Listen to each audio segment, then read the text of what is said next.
बजरंगबली। जय श्री राम। आप सभी का स्वागत है आपने चैनल ईस्ट गोड मैजिक 16 वामन में।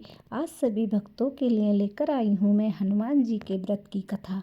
सभी लोग आजकल हनुमान जी का व्रत रखने लगे हैं। क्या आपको पता है कि सबसे पहले इस व्रत को किसने रखा था या इसकी व्रत की कथा क्या है? इस कथा को जानने के लिए आप मेरी वीडियो को पूरा देखें, बीच में ना छोड़ें, क्योंकि यह कथा संपूर्ण पापों से मुक्ति दिलाने के लिए और सभी मनोकामनाओं को पूर्ण कराने वाली कथा है।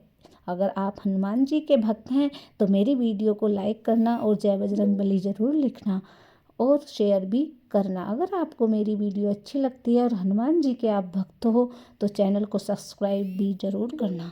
आओ इस कथा को मेरे साथ सुनना और बीच में नहीं छोड़ना, फिर आपकी ये समझ में नहीं आएगी।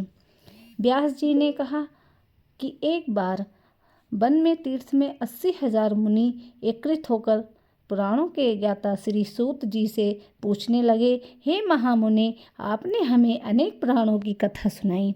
अब कृपा करके हमें ऐसे व्रत और कथा बताइए जिनके करने से संतान की प्राप्ति हो तथा मनुष्य का रोग, शोक, अग्नि, सर्वा दुख आदि का भय दूर हो सके, क्योंकि कलयुग में सभी जीवों की आयु बहुत कम है। फिर इस पर उन्हें रोग, चिंता के कष्ट लगे रहेंगे तो फिर वह श्री हरि के चरणों में अपना ध्यान कैसे लगा सकेंगे? श्री सूत जी बोले, हे मुनियों, आपने लोक कल्याण के लिए बहुत ही उत्तम बात पूछी है। एक बार युधिष्ठिर ने भगवान श्री कृष्ण से लोक कल्याण के लिए यह प्रश्न किया था। भगवान श्री कृष्ण और युधिष्ठिर का संवाद तुम्हारे सामने मैं कहता हूँ, तुम ध्यान देकर सुनो।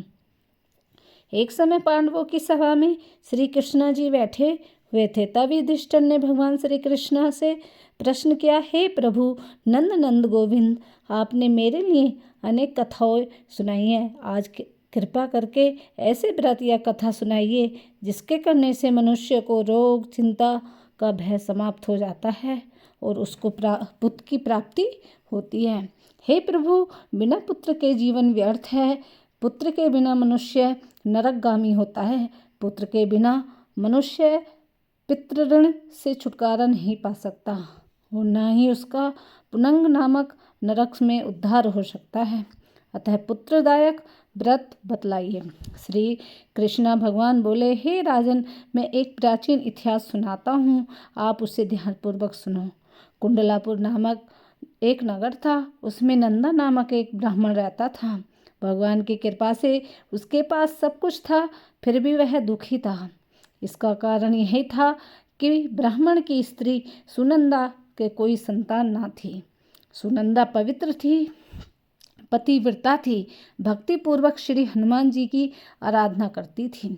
मंगलवार के दिन व्रत करके अंत में भोजन बनाकर हनुमान जी को भोग लगाने के बाद वह स्वयं भोजन करती थी। एक बार मंगलवार के दिन ब्राह्मणी गृह कार्य की अधिकता के कारण हनुमान जी को भोग न लगा सकी, तो इस पर उसे बहुत ही दुख हुआ। उसने कुछ भी नहीं खाया और अपने मन में प्रण किया कि अब तो अगले मंगलवार को ही हनुमान जी का भोग लगाकर जल अन्न ग्रहण करूंगी। ब्राह्मणी सुनंदा प्रतिदिन भोजन बनाती, श्रद्धापूर्वक पति को खिलाती, परंतु स्वयं भोजन नहीं करती और मन ही मन श्री हनुमान जी की आराधना करती। इस प्रकार 6 दिन गुजर गए और ब्राह्मणी सुनंदा अपने निश्चय के अनुसार भूखी प्यासी निराहार रही। अगले मंगलवार को ब्राह्मणी सुनंदा प्रातःकाल ही बेहोश होकर गिर पड़ी। ब्राह्मणी सुनंदा की इस असीम भक्ति के प्रभाव से श्री हनुमान जी ने बहुत प्रसन्न हुए और प्रकट होकर बोले, सुनंदा, मैं तेरी भक्ति से बहुत ही प्रसन्न हूँ, तो उठ और वर मांग। सुनंदा अपने आराध्य देव श्री हनुमान जी को देखकर आनंदित की अधिकता से विह्वल हो श्री हनुमान जी के चरणों में गिरकर बोली, हे प्रभु, मेरी कोई संतान नहीं है, कृपा करके मुझे संतान प्राप्ति का आशीर्वाद दें, आपकी अति कृपा होगी। श्री महावीर जी बोले, तेरी इच्छा पूर्ण होगी, तेरे एक कन्या पैदा होगी, उसे अष्टांग प्रतिदिन सोना दिया करेंगे। इस चमत्कार, यह कहकर श्री महावीर जी ने अंतर्ध्यान हो गए। ब्राह्मणी सुनंदा बहुत हर्षित हुई और सभी समाचार अपने पति से कहा। ब्राह्मण देव कन्या का वरदान सुनकर कुछ दुखी हुए, परंतु सोना मिलने की बात सुनी तो वह बहुत प्रसन्न हुए। विचार किया कि ऐसे कन्या के साथ मेरी निर्धनता भी समाप्त हो जाएगी।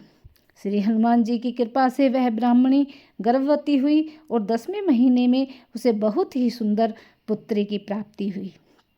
यह बच्ची अपने पिता के घर में ठीक उसी तरह से बढ़ने लगी जिस प्रकार शुक्ल पक्ष का चंद्रमा बढ़ता है।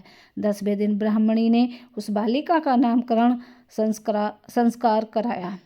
उसके कुल में पुरोहित ने उस बालिका का नाम रत्नावली रखा, क्योंकि वह कन्या सोना प्रदान किया करती थी। इस कन्या ने पूर्व जन्म में बड़े ही विद्वान से मंगल देव का व्रत किया था। रत्नावली का अष्टांग बहुत ही सा सोना देता था। उस सोने से नंदा ब्राह्मण बहुत ही धनवान हो गए। अब ब्राह्मणी भी बहुत अभिमान करने लगी थी। समय बीतता रहा। अब रत्नावली 10 वर्ष की हो चुकी थी। एक दिन जब नंदा ब्राह्मण प्रसन्नचित्त था, तब सुनंदा ने अपने पति से कहा कि मेरी पुत्री रत्नावली विवाह के योग्य हो गई है, अतः आप कोई सुंदर सा तथा योग्य वर देखकर इसका विवाह कर दें। यह सुनकर ब्राह्मण बोला, अभी तो रत्नावली बहुत छोटी है। तब ब्राह्मणी बोली, शास्त्रों की आज्ञा है कि कन्या 8वें वर्ष में गौरी, 9 वर्ष में राहिणी, 10वें वर्ष में कन्या, इसके पश्चात रजस्वला हो जाती है। गौरी के दान से पाताल लोक की प्राप्ति होती है, राहिणी के दान से वैकुंठ लोक की प्राप्ति होती है और कन्या दान से इंद्रलोक में सुखों की प्राप्ति होती है। अगर हे पति देव रजस्वला का दान किया जाता है तो घोर नरक की प्राप्ति होती है। इस पर ब्राह्मण बोला, अभी तो रत्नावली मात्र 10 ही वर्ष की है, तो मैं तो इसका 16 साल की कन्या के विवाह कराएंगे, अभी जल्दी क्या है। तब ब्राह्मणी सुनंदा बोली, आपको तो लोभ अधिक हो गया है लगता है। शास्त्रों में कहा गया है कि माता पिता और बड़ा भाई रजस्वला कन्या को देखता है तो वह अवश्य ही नरकगामी हो जाता है। तब ब्राह्मण बोला, अच्छी बात है, कल मैं अवश्य ही योग्य वर की तलाश में अपना दूत भेजूंगा।